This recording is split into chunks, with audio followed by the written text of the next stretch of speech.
찬송가 347장입니다. 347장입니다.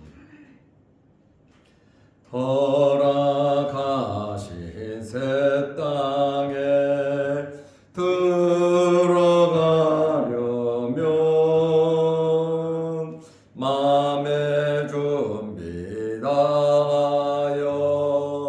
힘써 일하세. 여호수아 본받아 앞으로 가세. 우리가 알쳐서는 주님 품일세. 시험할 난 당해도 낙심 말고서 맘의 걱정 버리고 힘써 일하세. 여호수아 본받아 앞으로 가세. 우리가 알쳐서는 주님 품일세. 앞서가신 예수님 바라보면서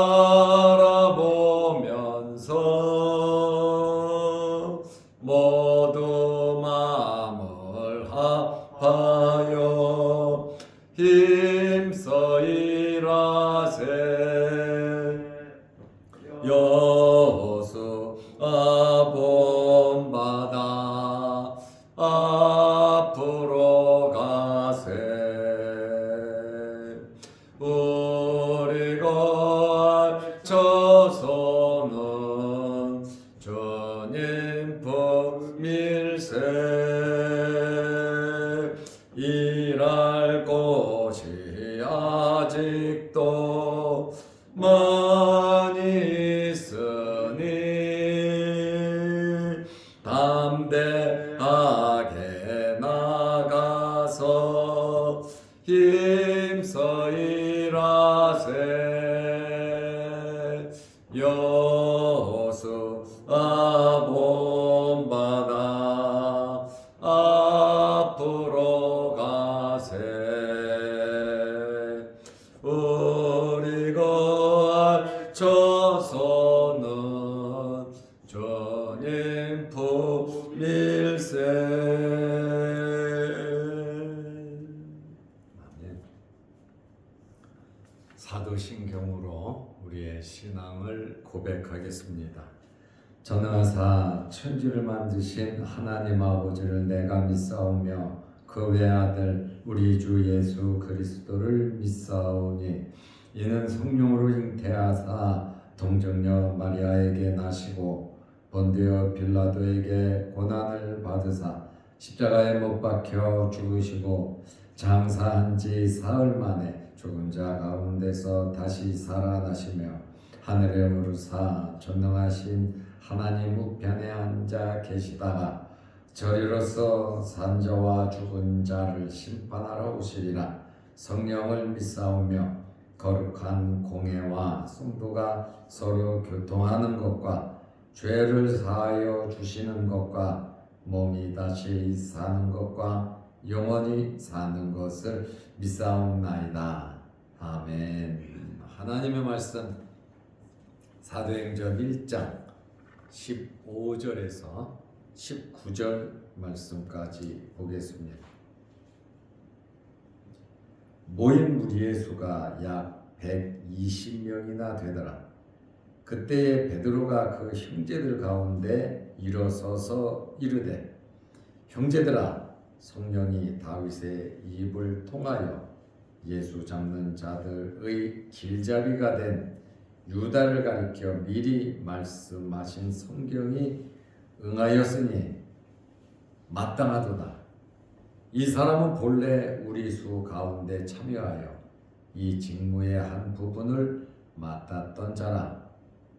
이 사람이 불의의 싹으로 밭을 사고 후에 몸이 곤두박질하여 배가 터져 창자가 다 흘러나온지라.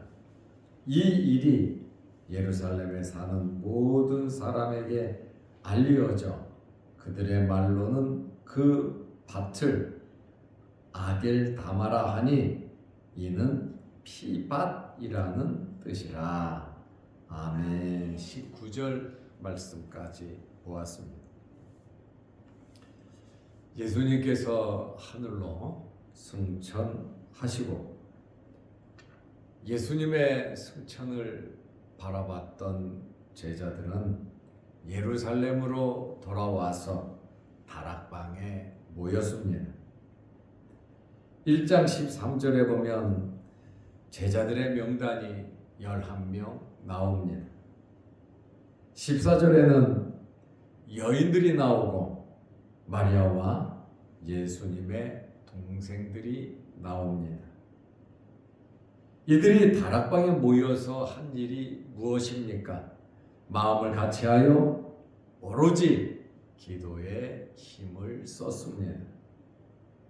이들이 왜 마음을 같이하여 다락방에서 오로지 기도에 힘을 썼습니까? 예수님께서 말씀하신 그대로 아버지께서 약속하신 성령을 받기 위함이었습니다. 다락방에 모인 무리의 수는 120명이나 되더라. 약 한 120명 정도 된다고 성경은 기록하고 있습니다. 사도행전 1장 15절에 보면 모인 무리의 수가 약 120명이나 되더라. 우리가 다락방이라 그러면 우리 생각에는, 우리 한국식 생각으로는 부엌 위에 얇게 달려서 잘 쓰지 않는 짐들을 올려놓은 조그만 부엌 위에 있는 다락방을 생각하거든요. 그러나 이스라엘은 그렇지 않습니다.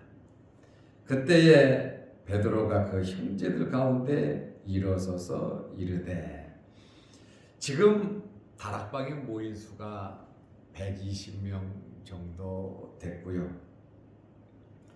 예수님께서 부활하시고 많은 사람들에게 자기 자신을 나타내셨거든요. 사도 바울은 고린도전서 15장 6절에 보면 예수님께서 500여 형제에게 일시에 나타났다. 같은 시간에 여기저기에 있는 그리스도인들에게, 예수를 믿는 사람들에게, 500여 형제들에게 일시에 나타났다. 그러니까 다락방에 모인 120명 외에도 부활하신 예수님을 만난 사람들이 엄청나게 많은 것을 알 수 있고, 또 많은 사람들이 예수 그리스도를 알고 믿고 있다는 것을 우리는 알 수 있습니다. 그러므로 120명이 모인 사람이 전부 다 예수님을 믿는 사람이다, 이게 다다 말할 수가 없다 그 말이에요. 부활하신 예수님이 일시에 500여 형제들에게도 나타나셨거든요. 이제 다락방에 120여 명이 모였을 때 베드로가 이 다락방의 모임을 주도하고 있었습니다. 베드로는 마태복음 16장 17절에서 19절을 보면 12제자 중에 지도적인 위치에 있었습니다. 그리고 마가의 다락방에서 대표적 자격으로 모임을 주도하고 있습니다.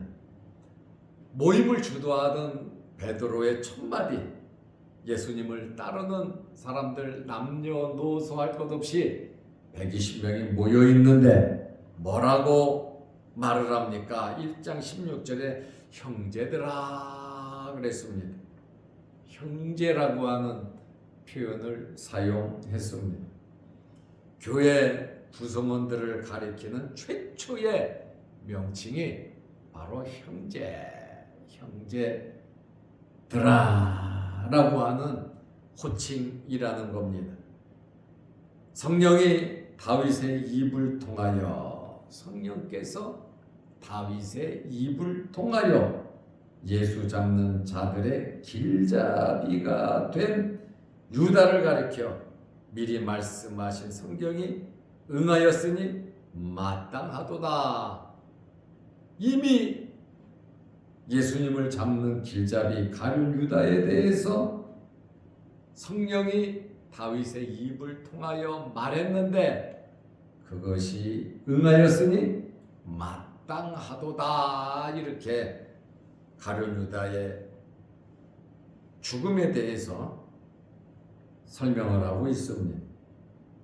성령이 배후의 역세자요 다윗이 도구라고 하는 사실입니다. 베드로가 이 말씀을 보면 모든 성경은 성령의 감동으로 기록된 책임을 말하고 있습니다. 가룟 유다의 모든 행위는 성령으로 다윗을 통해 성경에 기록된 대로 됐다고 말을 하고 있습니다. 그리고 가룟 유다는 제자 중에 하나였음을 베드로가 말을 하고 있습니다. 사도행전 1장 17절에 이 사람은 지금 예수님을 잡는 자들의 길잡이 가룟 유다를 가리킵니다. 본래 우리 수 가운데 참여하여 12제자의 수에 참여하여 이 직무의 한 부분을 맡았던 자라. 12제자들의 직무가 있는데 이 직무의 한 부분을 가룟 유다가 맡았다. 이렇게 설명하고 있습니다. 요한복음 12장 6절에 보면 회개를, 통궤를 맡았다. 이렇게 말을 하고 있습니다. 예수님의 모든 살림을, 회개를 맡은 사람이 가룟 유다입니다. 12제자 중에서 갈릴리 사람이 아니고 가장 먼 가룟이라고 하는 지방에서 예수님을 믿고자 따랐던 자가 바로 가룟 유다입니다. 나름대로 가룟 유다는 예수님의 제자로서 할당된 봉사의 사역을 했습니다. 그런데 그에게는 예수님과 다른 생각이 있었고 나름대로 욕심이 있었습니다. 그렇다 보니까 그는 3년 동안 함께 있었던 선생님을 배반하고 같이 함께 동고동락하던 제자들도 배반을 하게 되었습니다. 우리는 인생을 살아가면서 어떤 환경에서든지 남의 뒤통수를 치는, 뒤에서 욕을 하는 배반자가 되어서는 안 됩니다. 가룟 유다의 이러한 삶과 가룟 유다의 이러한 종말을 보면서 우리는 어떤 환경에서도 배신을 때리는 그러한 일을 해서는 안 되는 겁니다. 배신을 한 사람은 또 배신을 하게 되어 있습니다. 베드로는 가룟 유다가 자살로 마감했음을 말하고 있습니다. 마태는 마태복음 27장 5절에 보면 목매어 죽었다 이걸로 끝냈습니다. 그런데 누가는 가룟 유다의 자살을 더 세밀하게 기록을 했습니다. 이것이 사도행전 1장 18절 19절 말씀입니다. 가룟 유다가 자살로 마감했다고 하는 이 사건은 모인 사람들, 거기에 있는 사람들은 다 알고 있고, 가룟 유다가 예수님을 파는, 예수님을 잡아가는데 길잡이가 됐다는 이 사실은 모든 사람들이 다 알고 있습니다. 그래서 간략하게 베드로가 언급을 하고 있습니다. 사도행전 1장 18절에 이 사람이 불의의 싹으로 밭을 사고 후에 몸이 곤두박질하여 배가 터져 창자가 다 흘러나온지라. 자살을 했는데 창자가 다 흘러나왔다. 그래서 여러 자료들을 보면 목을 맸는데 목매어 죽었다 그러잖아요. 이 끈이 풀어져서 땅에 떨어져 창자가 터져 나왔다. 가룟 유다가 골짜기에서 목을 맸는데 그 끈이 풀어져서 바위에 몸이 배가 부딪혀서 창자가, 배가 터져 창자가 흘러나왔다. 이렇게 이야기들을 하고 있습니다. 사도행전 1장 18절에도 후에 몸이 곤두박질하여 자살한 거죠. 배가 터져 창자가 다 흘러나왔다. 죽어도 이렇게 비참하게 가룟 유다가 생을 마감했습니다. 예수님의 제자로 부름받았다는 거 얼마나 큰 복이고 은혜고 참 좋은 기회를 잡지 않았습니까? 그러나 그것이 기회한 줄 모르면 어쩔 수 없는 것이죠. 우리가 예수님의 피로 구원받아 하나님의 자녀되고 천국 백성이 된 것, 이것이 이 세상에서 가장 큰 기적이고 복이지만 이거 모르면 할 수 없지 어떻게 합니까? 가룟 유다도 이 엄청난 복을 감사하지 못하고 오히려 더 많은 욕심을 부리다가 비참한 인생을 마감하고 말았습니다.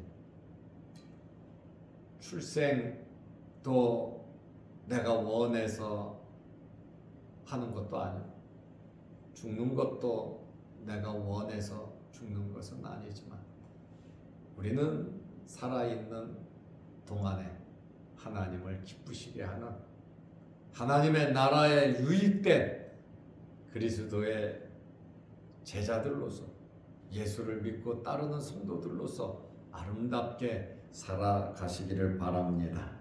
사도행전 1장 19절에 보면 이 일이 가룟 유다가 자살하고 창자가 터져 나온, 배가 터져서 창자가 흘러나온 이 일이 예루살렘에 사는 모든 사람에게 알려져 모든 사람에게 다 알려졌다. 그들의 말로는 그 밭을 아겔다마라 하니 아겔다마 이는 피밭이라는 뜻이라. 가룟 유다는 무제한 예수님의 피를 판 결과 마태복음 27장 4절이죠. 결국 유다의 멸망, 유다의 이 죽음이 이렇게 비참하게 되었는데 지금 마가의 다락방에 120명이 모여서 한 마음으로 오로지 기도에 힘썼단 말이죠. 그런데 베드로가 모임을 주도하며 일어나서 첫 번째 이야기한 것이 가룟 유다의 죽음입니다. 오늘 본문이 가룟 유다의 죽음에 대한 말씀인데 왜 이 말로 시작을 했습니까? 결혼된 한 명, 12명의 제자니까 가룟 유다가 죽음으로 그 자리가 없어졌으므로 이제 한 사람을 더 보충하는 성령 받기 전에 한 사람을 더 보충하는 그러한 과정을 베드로가 진행을 하고 있는 겁니다. 이 귀한 직분 다른 사람에게로 넘어가는 거죠. 우리가 해야 할 일 우리가 해야 합니다. 또 내가 맡은 일, 내 직분 어디에서든지 감당해야 합니다. 그러나 그것을 감당하지 아니하면 그 엄청나게 귀한 직분이 다른 사람한테로 넘어간다. 하나님의 일은 하나님께서 하시는데 부족하지만 나를 통해서 우리를 통해서 하나님께서 역사하셔야 되는데 맡기셨는데 내가 그것을 감당하지 아니하면 하나님은 누구를 통해서든지 역사하신다 그 말입니다. 천국은 침노를 당하기 때문에 침노하는 자가 빼앗으리라. 기회는 항상 있는 것이 아닙니다.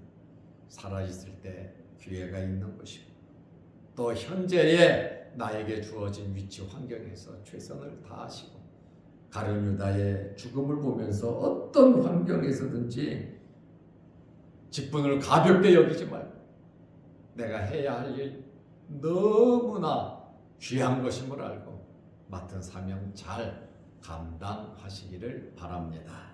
기도하겠습니다. 하나님 아버지, 오늘도 이 새벽에 우리를 주의 전으로 부르시고 예배드리게 하시고 기도하게 하시오니 감사합니다. 마가의 다락방에 120명이 모여 마음을 같이하여 오로지 기도에 힘쓰는 중에 무엇보다도 먼저 12제자 중에 한 명 결혼된 가룟 유다의 자리를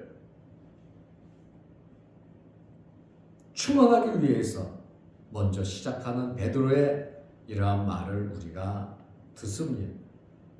그만큼 직분이 중요하고 또 서로 지체로서 해야 할 일이 있음을 우리에게 교훈하고 있습니다.